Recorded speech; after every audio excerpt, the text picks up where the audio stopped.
Ya.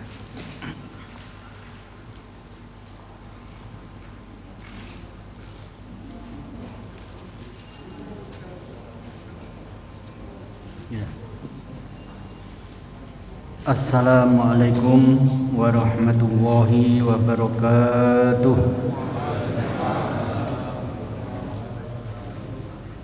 Alhamdulillah alladzi an'ama bi ni'matil imani wal islam.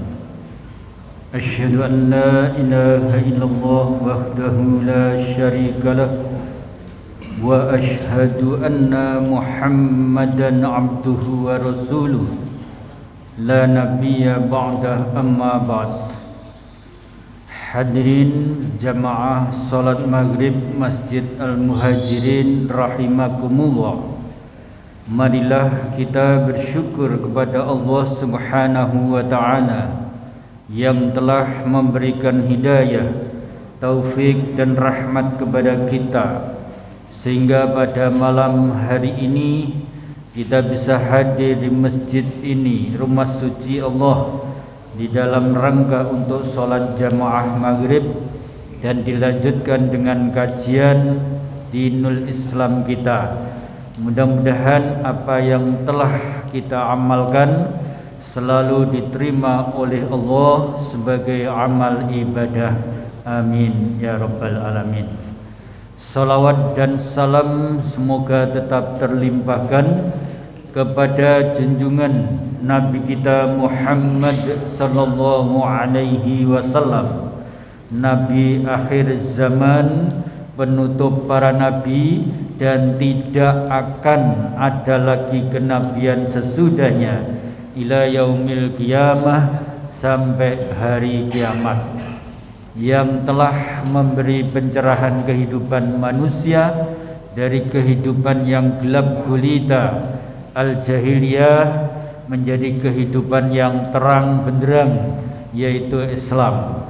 Dari kehidupan yang penuh kesyirikan, pengabdian manusia kepada benda-benda yang tidak berguna, menjadi kehidupan yaitu yang bertauhid, hanya mengesahkan menyembah kepada Allah semata sebagai Rabbul Alamin, Tuhan yang memelihara seluruh alam semesta.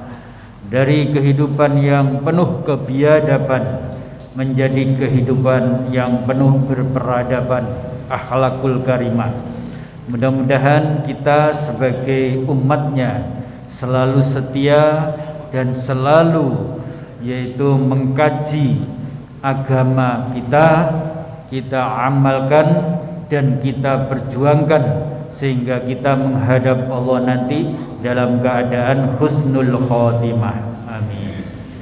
Hadirin jamaah rahimakumullah, dalam kesempatan yang baik ini mari kita ngaji bersama-sama yang akan kami pimpin, yaitu dengan tema prinsip-prinsip Islam yang harus ditaati oleh umat Islam. Tentu pada kali ini akan kami sampaikan beberapa saja karena waktunya adalah singkat, maghrib sampai isya sekitar 45 menit kurang lebih.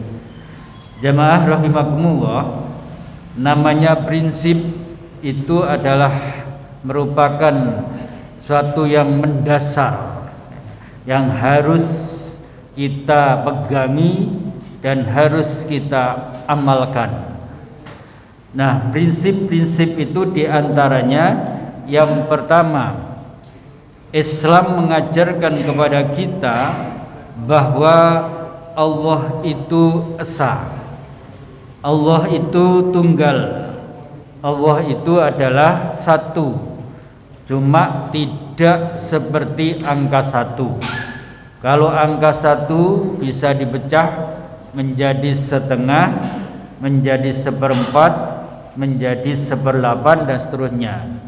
Tetapi Allah Esa ini, Ahad ini adalah tunggal, tiada duanya dan tiada tandingannya dan tiada bisa dipecah, mutlak. Hal itu berdasarkan surat yaitu Al-Ikhlas ayat 1 sampai ayat 4. Allah Subhanahu wa taala berfirman, A'udzu billahi minasyaitonir rajim. Bismillahirrahmanirrahim. Qul huwallahu ahad. Qul katakanlah, huwa dia Allah ahadun, esa, tunggal. Kalau kita kaitkan dengan surat Al-Fatihah ayat 1, Allah Subhanahu wa taala berfirman, A'udzu billahi minasyaitonir rajim. Bismillahirrahmanirrahim.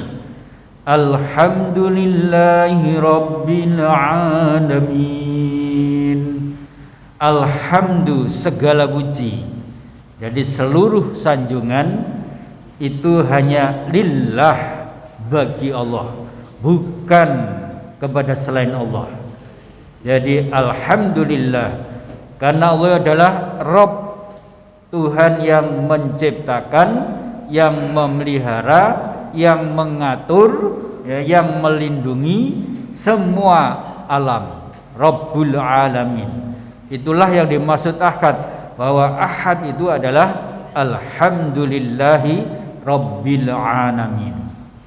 Karena itulah hadirin yang berbahagia, di alam semesta ini tidak ada yang berhak disembah kecuali Allah. Tidak ada yang berhak diagungkan kecuali Allah. Tidak ada yang berhak dicintai kecuali Allah. Tidak ada yang berhak dimuliakan kecuali Allah. Itulah sehingga disebut ahad di situ. Ahad yaitu zatnya, ahad sifatnya, dan ahad perbuatannya. Jadi zat Allah, sifat Allah, perbuatan Allah, tidak ada satupun yang menandinginya. Kalau menandingi berarti namanya syirik, orangnya disebut musyrik. Ayat 2, Allahus Samad. Allah tempat bergantung, tempat meminta, fi umurid dunya wa fi umuril akhirah. Baik itu urusan dunia maupun urusan akhirat. Urusan dunia kita minta sehat, ya, minta rezeki yang cukup, minta supaya keluarga yang baik dan sebagainya. Itu umurid dunia, urusan-urusan dunia. Kalau fi umuril akhirah, urusan-urusan akhirah, kita minta kepada Allah supaya diampuni dosa-dosa kita, kesalahan kita, kesalahan kedua orang tua kita, kesalahan kaum muslimin dan muslimat yang telah mendahului kita. Minta juga nanti supaya dimasukkan ke dalam surganya, dijauhkan dari azabnya, dari neraka dan sebagainya. Itu fi umuril akhirah, urusan-urusan akhirah. Ayat ketiga, lam yalid wa lam yulad. Allah itu tidak berputra dan tidak diputrakan. Jadi karena itu tidak ada Tuhan anak dan tidak ada Tuhan bapak. Bagaimana Allah berputra wong tidak pernah beristri, dia tidak punya istri? Tidak mungkin. Kalau beristri berarti bukan Tuhan. Kalau anak berarti bukan Tuhan karena dilahirkan dan tidak dilahirkan Allah. Jadi lam yalid wa lam yulad, dan juga tidak dilahirkan. Jadi tidak beranak juga tidak dilahirkan. Itu namanya esa, ya. Dan ditutup dengan ayat untuk mengkunci semuanya, yaitu walam yakullahu kufuwan ahad. Dan tidak ada suatu pun di dunia ini, di alam semesta ini, yang menyamai Allah. Jadi itu prinsip pertama. Islam mengajarkan kepada kita bahwa Allah itu esa, tunggal. Jadi Allah yang menciptakan alam semesta ini, Allah yang memelihara alam semesta ini, dan Allah juga yang akan merusak alam semesta ini, yang akan menggulung besok pada hari kiamat. Bukan seperti konsep-konsep Tuhan yang lain, yaitu ada Tuhan pencipta sendiri, ada Tuhan pemelihara sendiri, dan ada Tuhan perusak sendiri. Ini secara logika tidak masuk akal. Pasti kalau secara lahiriah, kalau ada Tuhan pencipta lalu dirusak oleh Tuhan perusak, maka tentu Tuhan pencipta akan marah, dan itu adalah lemah ya berarti. Karena itu bukan Tuhan. Tuhan itu esa segalanya. Prinsip yang kedua, hadirin yang berbahagia, Islam mengajarkan kepada kita bahwa umat Islam tidak boleh mencampur aduk akidah atau ibadahnya dengan kepercayaan atau peribadatan agama lain. Ya, ini harus dipegang. Jangan sampai kita ini mencampur aduk keyakinan kita atau ibadah kita dengan keyakinan atau ibadah keyakinan orang lain. Biasanya di akhir tahun ini banyak teman-teman kita yang belum paham, sehingga dianggap toleransi itu adalah ikut bergabung, ikut bersama-sama ya. Dan apalagi menarik kalau di akhir tahun ya, di acara sambung ya, yang kemarin itu Natalan, nanti berikutnya tahun baru, itu sambung dan luar biasa makanan-makanannya. Menarik sekali bagi terutama generasi muda ya. Kalau tua-tua ini sudah belenger makan ya, jadi tidak tertarik gitu ya. Nah ini kadang-kadang tidak tahu bahwa sesungguhnya itu adalah acara ritual mereka ya. Jadi termasuk tahun baru itu juga sesuatu keyakinan mereka yang bersifat rohani ya, bersifat suatu keyakinan ya, karena ada di sana itu adalah dianggap lahirnya dewa ya, pada tahun baru itu ya. Dewa apa? Januari ya, sehingga ada bulan namanya Januari dan sebagainya. Itu adalah keyakinan, bukan hanya sekedar budaya. Beda. Jadi kalau budaya urusan dunia tidak masalah. Tapi kalau sudah masalah akidah, keyakinan, toleransinya kita adalah satu, tidak mengganggu.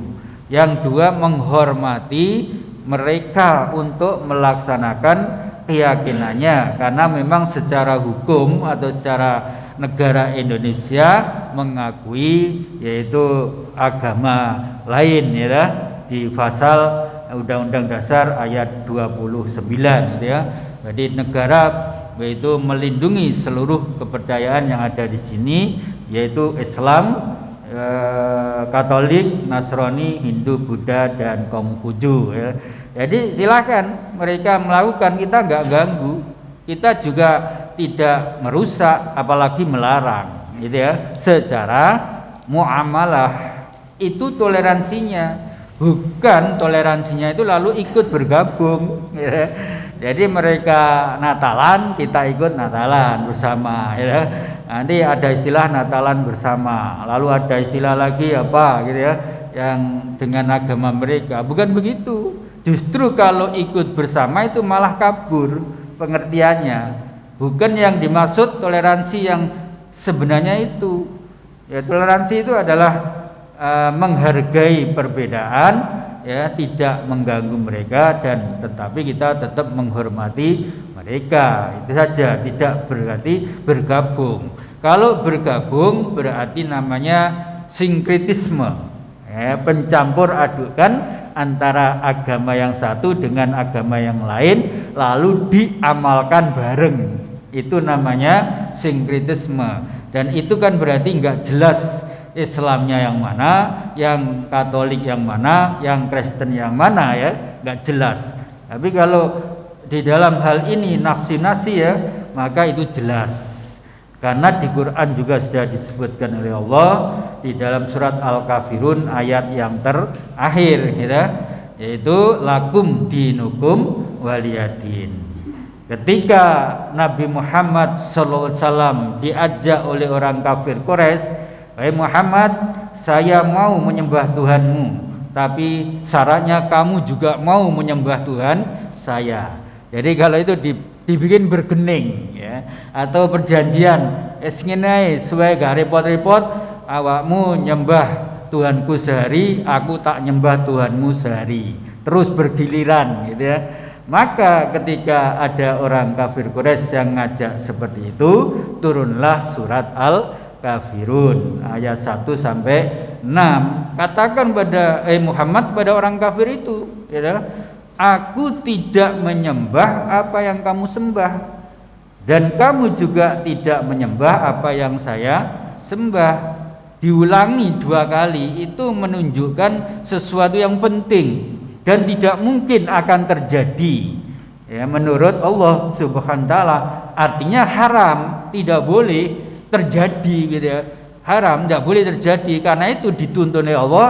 Kalau masalah seperti itu, akhir solusinya lakum dinukum waliyadin, bagimu agamamu, bagiku agamaku. Ya sudah, keyakinanmu amalkan sendiri, saya tak mengamalkan keyakinan saya, nggak usah ngajak-ngajak saya karena beda keyakinan gitu. Nanti yang bisa kerjasama boleh urusan dunia atau urusan muamalah, seperti urusan pernikahan. Kita diundang boleh datang, mereka ngundang kita juga boleh, kita ngundang mereka juga boleh. Urusan bisnis, urusan keamanan kampung, urusan apa yang sifatnya duniawi itu boleh. Tapi kalau sudah keyakinan dan ibadah harus dilakukan masing-masing. Itu prinsip yang kedua. Dan kalau masih nambeng, kan kadang-kadang ada yang ngalah gitu aja kok, yang penting kita nggak berubah agamanya kan gitu ya. Ada orang itu beralasan begitu. Kita kan toleransi ya, kita kan ini sama kawan, sama satu pekerjaan kantor dan sebagainya. Nah kan nggak apa-apa, pokoknya niatnya bukan niat untuk apa itu lah, untuk apa murtad ya. Nah kalau sudah begitu, panjenengan kula di ancam oleh Allah atau diberi pengertian oleh Allah di surat Al-Baqarah ayat 42. Allah berfirman, a'udzubillahi minasyaitonirrajim, wala talbisul haqqo bil batili wa taqtumul haqqo wa antum ta'lamun. Ya, janganlah kamu mencampur aduk antara yang hak, kebenaran, bil batil, dengan yang batil, kesalahan. Tidak boleh, padahal kamu sudah mengetahuinya. Jadi yang hak apa? Akidah kita yang hak, yang benar, itu akidah kita ya. Nah, konsep Allah Esa itulah yang benar sejak dulu. Para nabi, mulai Nabi Adam sampai Nabi Muhammad, itu semua mengajak bahwa kita hanya mengakui Allah itu satu, Tuhan itu satu, yaitu Allah saja. Tidak ada Tuhan selain Allah. Selain Allah bukan Tuhan. Itu. Jadi satu, tidak berbeda. Nah, yang batil berarti di luar itu, maka tidak boleh kita melakukannya ya, sesuai dengan surat Al-Baqarah ayat 42. Kemudian prinsip yang ketiga yang harus kita taati ialah umat Islam harus mengakui kenabian dan kerasulan Isa Al-Masih bin Maryam sebagaimana nabi-nabi yang lain ya. Jadi kita terhadap Nabi Isa itu meyakini Nabi Isa itu adalah nabi dan rasul, bukan Tuhan. Jadi apalagi Tuhan anak. Tidak boleh kita mengakui bahwa Isa itu adalah sebagai Tuhan anak. Menurut kita Islam adalah Isa Al-Masih itu adalah nabi dan rasul sebagaimana nabi-nabi yang lain yaitu Nabi Adam sampai Nabi Musa, Nabi Isa dan Muhammad sallallahu alaihi wasallam. Ini berdasarkan surat Maryam ayat 30 sampai 32.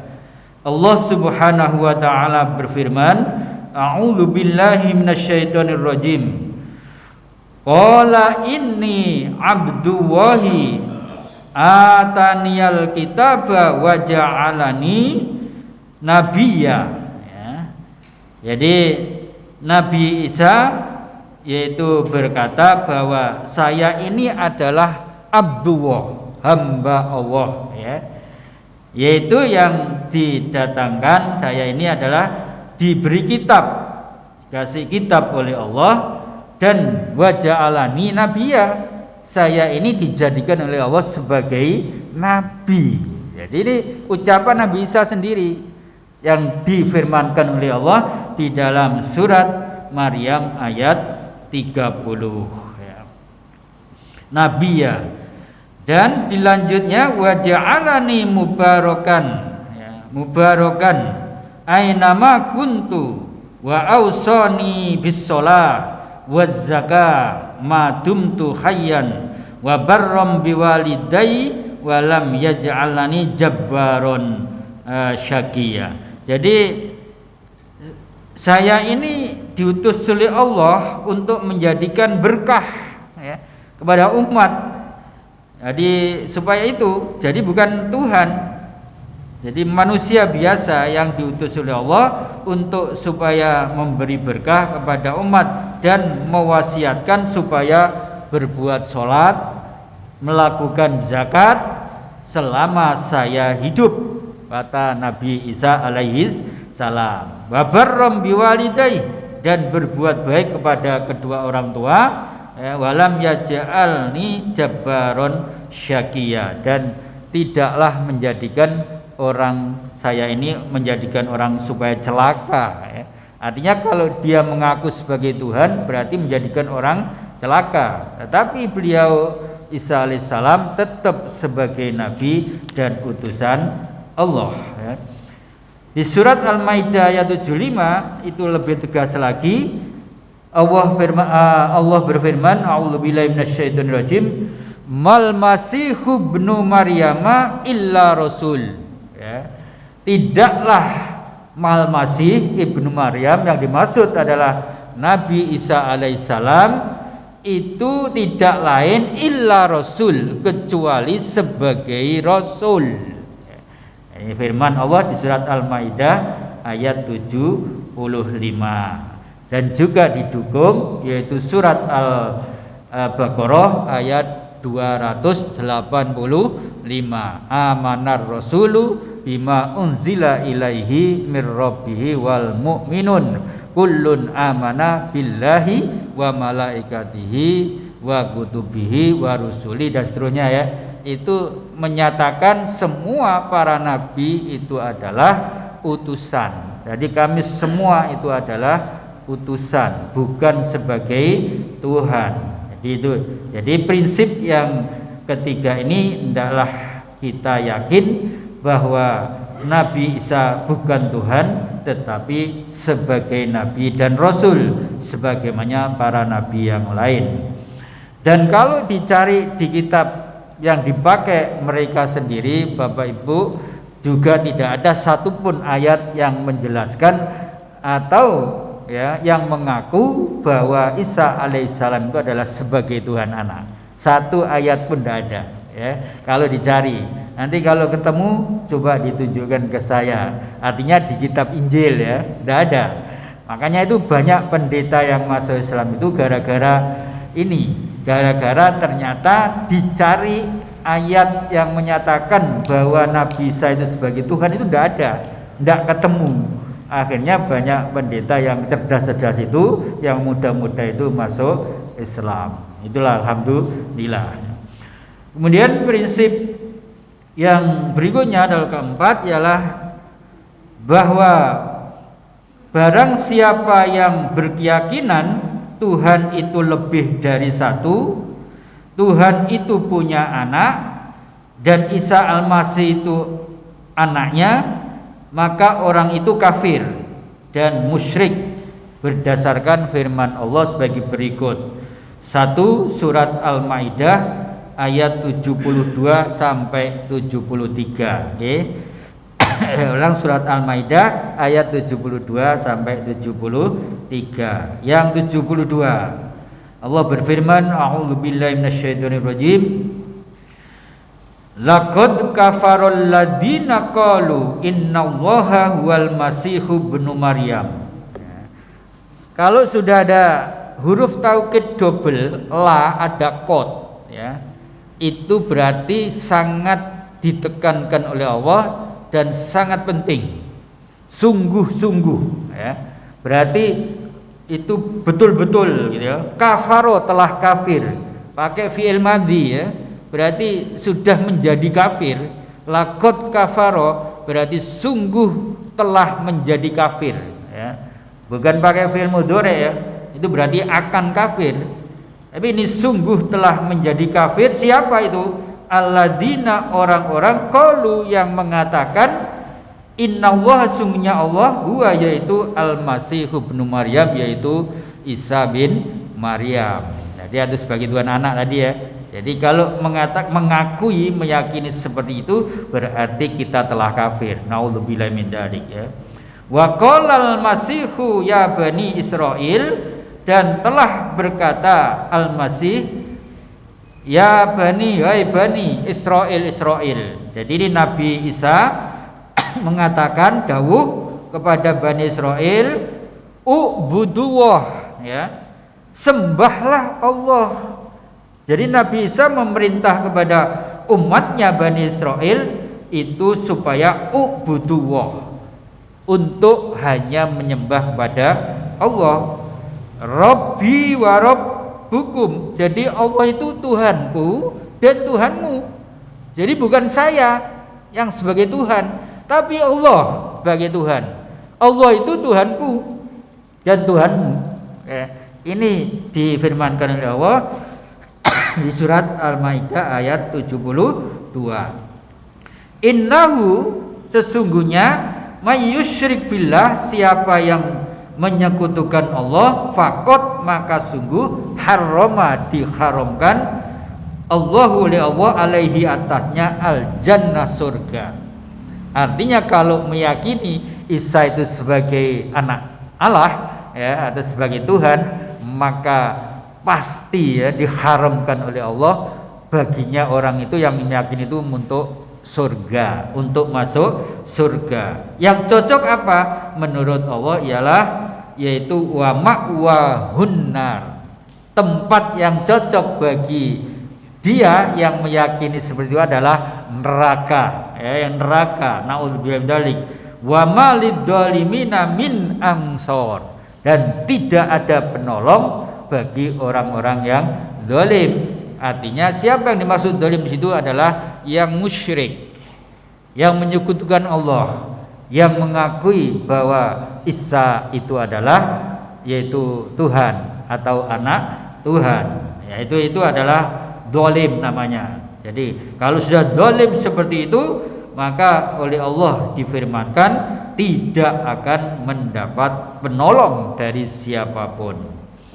Di ayat 73, laqad kafarul ladina qalu, sungguh-sungguh telah kafir orang-orang yang mengatakan innallaha sungguhnya Allah salisu salasa, tiga, terdiri dari tiga unsur yang satu, salisu salasa ya.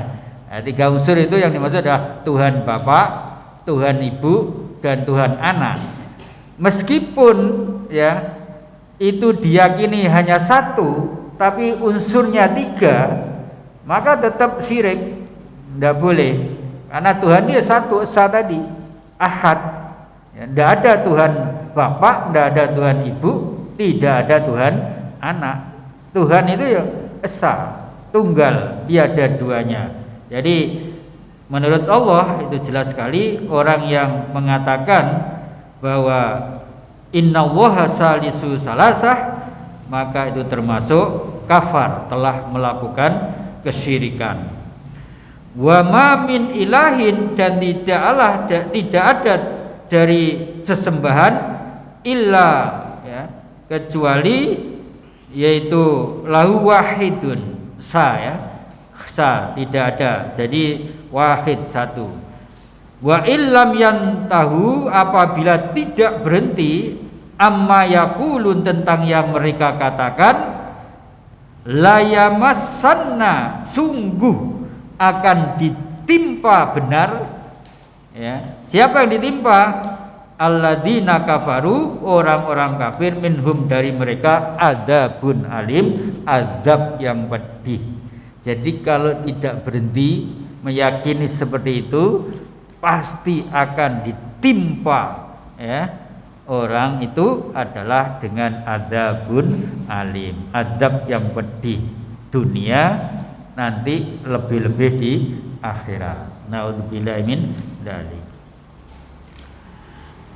Kemudian hadirin yang berbahagia, di surat At-Taubah ayat 30 itu diperjelas atau ada keyakinan lain lagi. Wa qalatil yahudu Uzairun ibnu Wah, yang lain selain Nabi Isa. Itu ternyata di At-Taubah ayat 30 itu orang-orang Yahudi mengatakan bahwa Uzair itu anaknya Allah, Nabi Uzair, ya. Nabi Uzair itu menurut keyakinan mereka adalah anaknya Allah. Wa qalatin nasara al-masihu ibnu Wah, kalau orang Nasrani meyakini bahwa Isa itu adalah anaknya Allah, ya. Dzalika qauluhum bi afwahihim, itu adalah ucapan-ucapan mereka, yudahiuna qaulal ladzina kafaru, yang meniru atau mencontoh atau menuruti ucapan orang-orang yang kafir, min qablu, dari sebelumnya, ya. Jadi kalau keyakinan seperti itu berarti mereka itu telah mengatakan sesuatu yang hanya meniru, ya, ucapan-ucapan orang-orang kafir yang terdahulu atau sebelumnya, dan ini berarti tidak benar. Hadirin jemaah rahimakumullah, prinsip yang kelima ialah pada hari kiamat nanti Allah akan menanyakan kepada Isa alaihissalam, apakah dia pada waktu di dunia menyuruh kaumnya agar mengakui Isa dan ibunya sebagai Tuhan. Lalu Isa menjawab sesuai dengan firman Allah di surat Al-Maidah ayat 116 sampai 118. Demikian yang 116. Wa idz qala Allahu ya Isa ibn Maryam, dan ingatlah ketika Allah berfirman atau bertanya kepada Nabi Isa, wahai Isa ibnu Maryam, a anta qulta linnasi, apakah kamu mengatakan kepada manusia, ittakhiduni, ambillah saya, ya, atau sembahlah saya, atau jadikanlah saya, gitu. Jadikan saya, ittakhiduni, wa ummi, dan ibuku, ilahaini, yaitu keduanya sebagai sesembahan, sebagai Tuhan, ilahaini, min dunillah, selain Allah. Maka ketika ditanya oleh Allah seperti itu, Nabi Isa menjawab, qala subhanaka ma yakunu li an aqula ma laisa li bihaqqin. Nabi Isa menjawab, yaitu maha suci engkau ya Allah, maha suci engkau ya Allah, subhanaka, qala subhanaka ma yakunu li, saya tidak ada bagi saya, an aqula, untuk mengucapkan, ma apa-apa, laisali, yang tidak, ya, ada padaku, bihaqqin, karena kebenaran, artinya karena perintah Allah. Jawabnya, tidak mungkin ya Allah saya mengatakan sesuatu yang tidak benar atau yang tidak Engkau perintahkan. Itu maksudnya. Jadi tidak mungkin saya sebagai utusan Allah, sebagai Rasul mengatakan sesuatu yang menyimpang dari apa yang telah diajarkan oleh Allah, yaitu wallahu ahad. Itu jawaban Nabi Isa ketika ditanya oleh Allah seperti itu. Ma qulta lahum illa ma amartani bih. Nah, di ayat 117 jelas apa yang saya katakan kepada mereka itu ya Allah tidak lain illa ma amartani bih. Apa saja yang Engkau perintahkan kepadaku. Tidak mungkin saya akan mengatakan sesuatu yang tidak Engkau perintahkan. Ma qultu lahum illa ma amartani bi, yaitu ani buduwah, hendaklah kamu semua menyembah kepada Allah, Rabbi Tuhanku wa Rabbukum, dan Tuhan. Jadi Allah itu Tuhanku dan Tuhanmu. Itu yang saya ajarkan ya Allah kepada umatku. Ya, itulah jawaban Nabi Isa. Nah, jamaah rahimakumullah, oleh karena itu prinsip yang kelima ini juga harus kita pegangi, tidak boleh tidak. Kemudian prinsip berikutnya adalah umat Islam diperbolehkan untuk bekerja sama dan bergaul dengan umat agama-agama lain di dalam masalah muamalah keduniaan. Jadi tadi sudah saya singgung sedikit bahwa kalau masalah-masalah keduniaan, hubungan masalah interaksi keduniaan boleh. Dasarnya apa? Surat Al-Hujurat ayat 13. Allah Subhanahu wa taala berfirman, a'udzubillahi minasyaitonir rajim. Ya ayyuhan nasu inna khalaqnakum min dzakarin aw unsa waja'alnakum syu'uban wa qabaila lita'arafu. Inna akramakum indallahi atqakum innallaha alimun khabir. Ya, wahai manusia, karena kenapa kayak ya ayuhan nas, ya karena Allah memanggil seluruh umat manusia, baik yang beriman maupun yang tidak beriman. Itu dipanggil ya Allah semua. Kami jadikan kamu adalah dari jenis laki-laki dan jenis perempuan. Jadikan kamu bersuku-suku dan berbangsa-bangsa. Supaya apa? Supaya kamu saling mengenal di antara yang satu dengan yang lain. Ya.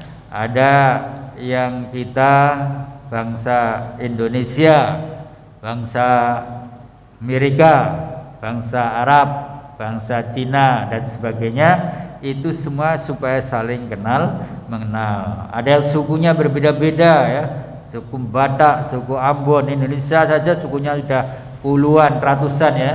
Itu supaya saling mengenal. Ada yang kulit hitam, kulit putih, ada yang kulit coklat ya. Itu juga supaya saling kenal mengenal.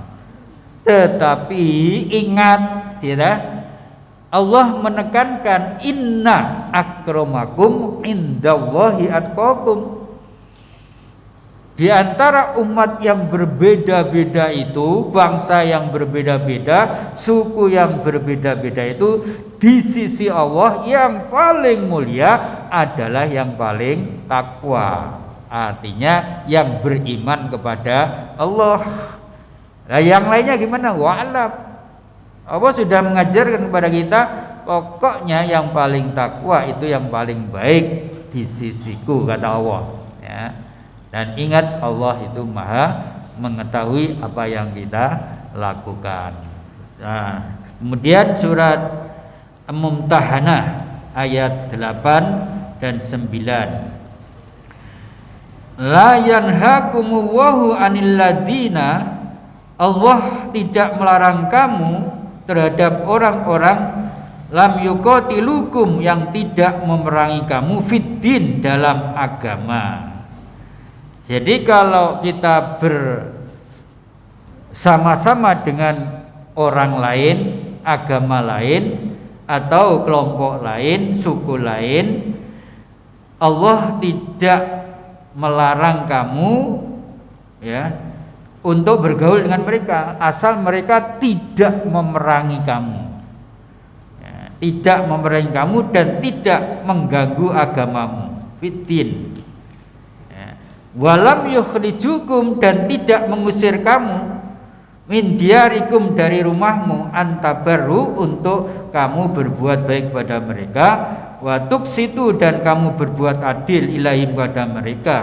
Innallaha yuhibbul muqsitin, sungguhnya Allah itu senang terhadap orang-orang yang berbuat adil. Jadi kalau seperti di Indonesia ini kita berbeda-beda, maka kita sebagai umat Islam tidak boleh ya, mengusir mereka, memerangi mereka, selama mereka tidak memerangi kita, tidak mengusir kita, dan tidak mengganggu agama kita.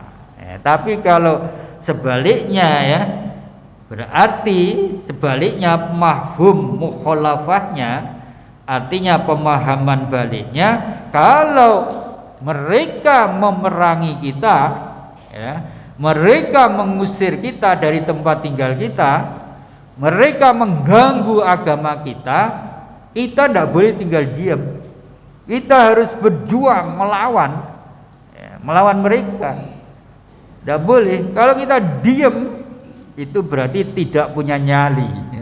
Artinya tidak punya ghirah, keimanan yang kuat. Kata Kiai Haji Hamka almarhum, jika kamu agamamu dihina oleh orang lain, Tuhanmu dihina, ya, kitabmu dihina, kamu diam saja, hakikatnya kamu itu sudah mati. Gantilah saja pakaianmu dengan kain kafan. Jasadnya hidup tapi jiwa rohnya mati, karena tidak ada rasa peduli, perjuangan, ghirah, semangat terhadap pembelaan agamamu yang dihina oleh orang lain. Jadi membela agama itu adalah perjuangan, bagian dari berjuang, jihad fisabilillah. Jadi tidak boleh diam saja, tapi tentu ya, dengan cara yang baik ya. Karena di negara hukum harus dengan cara hukum. Tapi kalau penegak hukumnya sudah tidak bisa melakukan keadilan, yaitu singgarai kacau. Karena itu hakim itu ada 3 macam, 1 di surga, 2 di neraka. Siapa yang 1 di surga itu? Yang adil, yang melakukan hukum yang benar. Jadi yang benar, yang salah. Itu yang masuk surga. Yang 2 siapa? Yang masuk neraka. Dia dolim pertama. Punya hukum tidak dipakai yang benar, tapi digunakan yang salah, hanya untuk mencari isi perutnya atau mencari keduniaan saja. Yang ketiga, hakim yang kedua yang masuk neraka, dia tidak punya ilmunya hukum, jadi hakim. Artinya menghakimi orang, itu pasti salah semua. Karena itu dia masuk neraka. Hati-hati jadi hakim ya.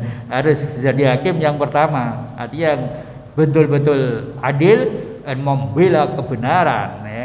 Jangan sebaliknya. Itulah hadirin prinsip-prinsip yang harus kita pegangi. Jadi boleh kita berinteraksi, kerjasama dengan agama lain, penganut agama lain maksudnya, asal di dalam hal-hal yang sifatnya muamalah duniawiyah ya. Kerjasama dalam bisnis, teknologi, pendidikan, keamanan, kebersihan dan sebagainya itu boleh. Tapi kalau urusan agama, lakum dinukum waliyadin. Gitu ya. Nah, ini jamnya isaknya jam 7 ya. Ada pertanyaan atau sharing monggo, 1 atau 2? Monggo silakan. Iya, monggo silakan.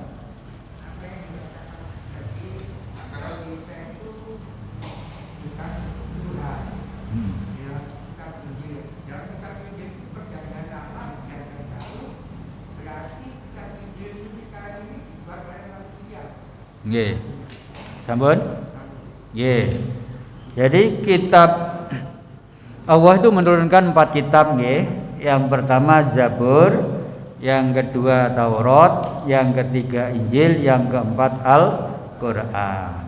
Jadi kitab-kitab itu harus kita yakini adanya, bahwa Allah pernah menurunkan, walaupun Zabur, walaupun Taurat, walaupun Injil, kita wajib tetap percaya ya.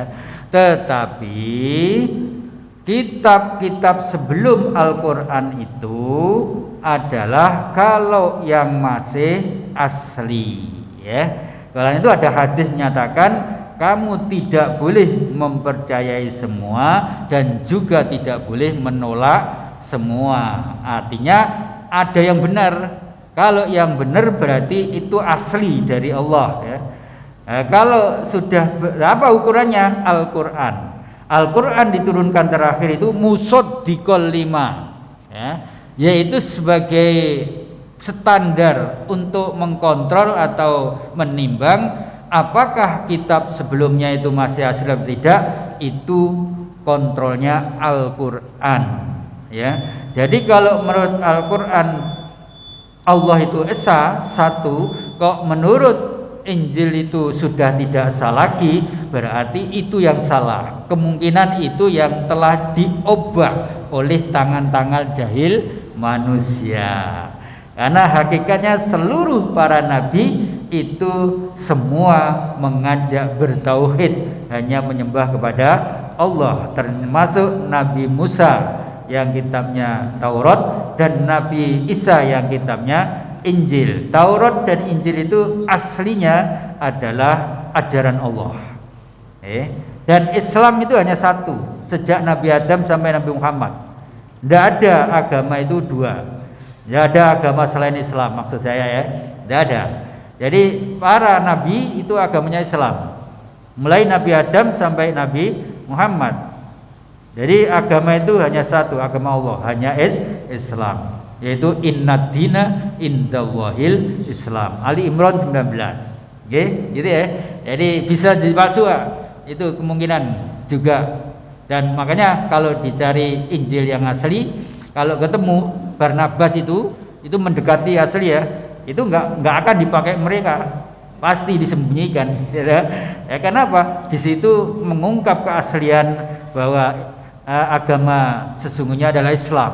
Jadi Nabi Musa itu Islam, Nabi Isa itu juga Islam, semuanya Islam. Tidak ada yang tidak Islam, karena agama Allah hanya satu, yaitu Islam. Demikian ya, sampun jelas ya. Nah, kalau sudah tidak ada, waktunya sudah habis, mohon maaf. Nanti bisa dilanjut di suatu lain kali, barangkali masih bisa ketemu. Kurang lebihnya mohon maaf. Nasrun minallah wa fathun qarib. Wassalamualaikum warahmatullahi wabarakatuh.